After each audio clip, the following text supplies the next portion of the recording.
Waktu pertama nikah itu, dia minta uang tabungan aku 30 juta. Dia minta uang tabungan kamu? Iya. Oke.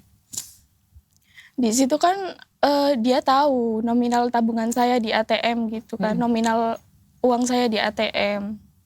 Terus waktu itu dia minta mau invest ke baju. Itu masih beberapa hari nikah sih. Invest ke baju, habis itu Kamu kasih? ya sebenarnya berat. Awalnya saya berat, yakin tak kamu gitu. Ini aku susah nabung loh gitu. Saya juga berat kan di situ, itu saya ngumpulinya juga susah gitu, nggak gampang. Terus dia tetap aja kayak maksa banget. Terus saya juga di situ kalau misalnya nggak diturutin pasti dia ngambek kan gitu.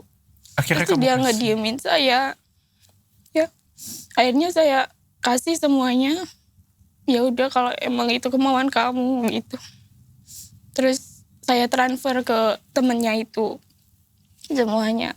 Dia nggak pegang uang sama sekali. Terus akhirnya terus dia bilang nanti uang DP mobil biar aku aja yang bayar gitu. Jadi kita ada rencana beli mobil setelah nikah.